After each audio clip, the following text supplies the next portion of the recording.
अस्सलामुअलैकुम रहमतुल्लाहि वबरकातुहू। अगर किसी औरत को लिकोरिया की प्रॉब्लम है तो वो अपनी नमाज़ किस तरीक़े से पढ़ेगी, किस तरीक़े से अदा करेगी। तो सबसे पहले मैं आपके सामने वो सवालात पेश करता हूँ जो आपके ज़हन में घूमते रहते हैं। नंबर 1, अगर किसी को लिकोरिया की प्रॉब्लम है तो नमाज़ पढ़ सकती है या नहीं पढ़ सकती। नंबर 2, अगर किसी के कपड़ों पर लिकोरिया का सफ़ेद पानी लग जाए तो फिर कपड़ों का क्या हुक्म है। नंबर 3, नमाज़ पढ़ते हुए ये लिकोरिया की प्रॉब्लम शुरू हो जाए तो फिर नमाज का क्या हुक्म है। ये तीनों सवालात आपके ज़हन में घूमते रहते हैं और आप क्लियर नहीं कर पाते कि हमें ऐसे मौके पर क्या करना है। देखिए, अगर किसी औरत को लिकोरिया की प्रॉब्लम है तो फिर इस लिकोरिया की प्रॉब्लम को लेकर उसे नमाज नहीं छोड़ना है।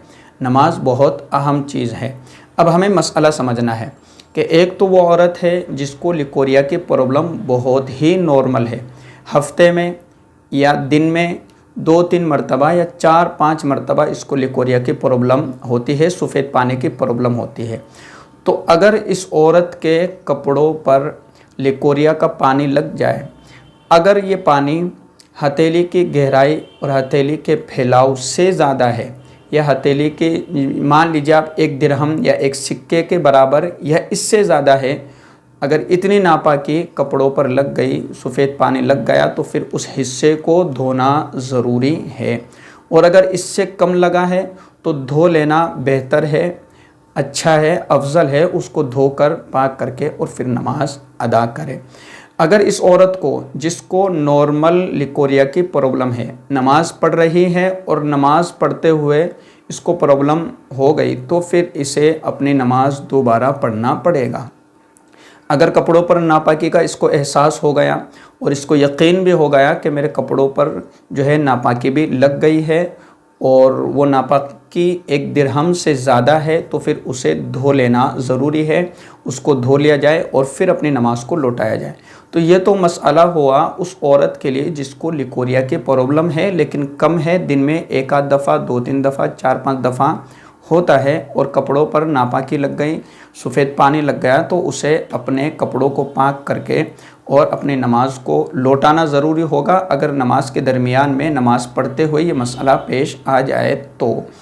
अब बात करते हैं उस औरत की कि जिसको लिकोरिया की प्रॉब्लम बहुत ज़्यादा है, यानी इतनी ज़्यादा है कि ये मुकम्मल नमाज के वक्त में से ये इतनी देर भी इसकी प्रॉब्लम दूर नहीं होती कि ये एक नमाज अदा कर ले। यानी जो मगरिब की नमाज का वक़्त है, अब इस पूरे मगरिब की नमाज के वक़्त में इसको 5, 7, 8 मिनट भी ऐसे नहीं मिल पाते कि ये औरत वज़ू करके और पाक हो करके अपनी फ़र्ज़ नमाज अदा कर सके। इतनी देर भी इसकी ये प्रॉब्लम दूर नहीं होती, बल्कि मुसलसल तसलसल के साथ इसको लिकोरिया की प्रॉब्लम है। तो अब इसके मसले को और इस मसले को समझना है।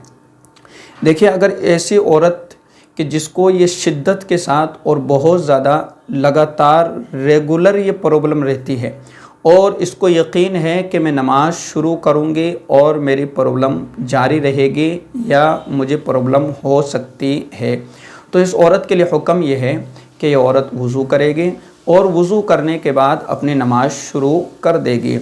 अब नमाज पढ़ते हुए भी अगर इसको ये लिकोरिया की प्रॉब्लम जारी रहती है तो इससे इसका न वज़ू टूटेगा और न इसकी नमाज टूटेगी, इसकी नमाज मुकम्मल हो जाएगी। क्योंकि ये शरीयत की नज़र में माज़ूर है, इसको नमाज के पूरे वक़्त में इतना भी वक़्त नहीं मिल पा रहा है कि ये पाक साफ़ होकर मुकम्मल तहारत के साथ अपनी नमाज अदा कर सके। अब इसको थोड़ा सा और समझ ले मिसाल के ज़रिए से कि भाई मगरिब के नमाज का वक्त रहता है तकरीबन 1 घंटे का। अब पूरे 1 घंटे में इस औरत को 5 मिनट के लिए भी ये लिकोरिया की प्रॉब्लम बंद नहीं होती है, मुसलसल लगातार रेगुलर जारी रहती है। तो अब ये औरत माज़ूर है।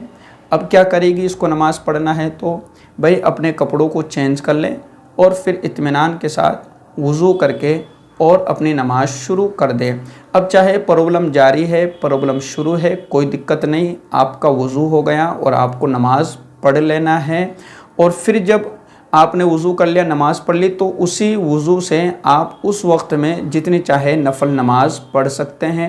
لیکن جب ٹائم ختم ہو گیا، جیسے مغرب کی نماز کا وقت تھا ختم ہو گیا، اب عشاء کی نماز کا وقت شروع ہوا ہے، تو اب آپ کو عشاء کی نماز کے لیے مستقل الگ سے وضو کرنا پڑے گا، اور پھر اس وضو سے آپ جتنی چاہے نفل اور جتنی چاہے نماز ادا کر سکتے ہیں۔